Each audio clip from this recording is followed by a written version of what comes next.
Found out my fiancé cheated with my best friend for a year.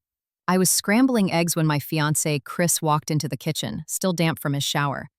He kissed my temple, his cologne mixing with the scent of burnt toast. "Running late, babe," he said, grabbing his keys.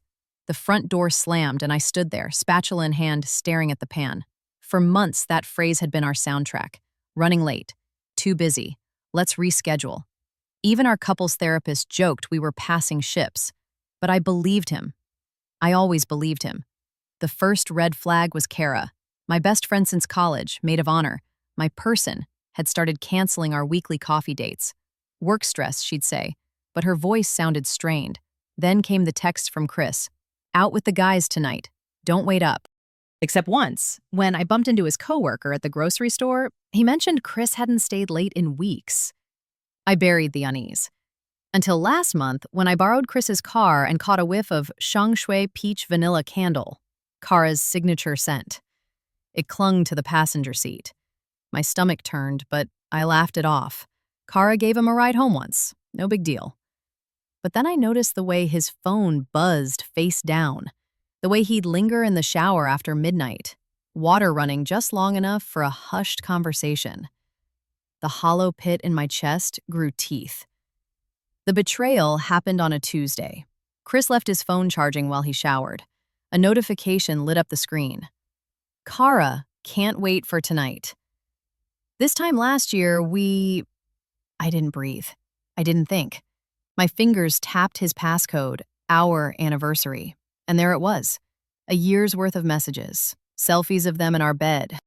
Hotel reservations I'd chalked up to work trips. Plans to ditch me after the wedding. The shower stopped. I counted his footsteps, 16 from the bathroom to the bedroom. When he saw me, frozen with his phone in my hand, his face crumpled. "It's not what you think," he whispered. I laughed. It sounded unhinged.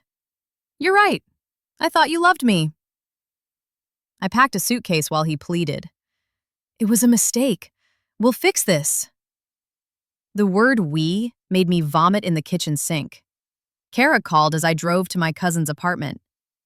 "I'm sorry," she said, like she was returning a borrowed sweater. "You were always too focused on planning the wedding to see how lonely he was." I hung up and screamed until my throat burned. Now I'm alone in a dim guest room, wearing his sweatpants and clutching a mug of tea that tastes like ashes. My skin aches. My ribs feel hollow. Was our whole relationship a lie? Were the lazy Sundays, the future baby names, the way he cried when he proposed, scripted? I keep checking my phone, half hoping he'll explain, half terrified he'll try.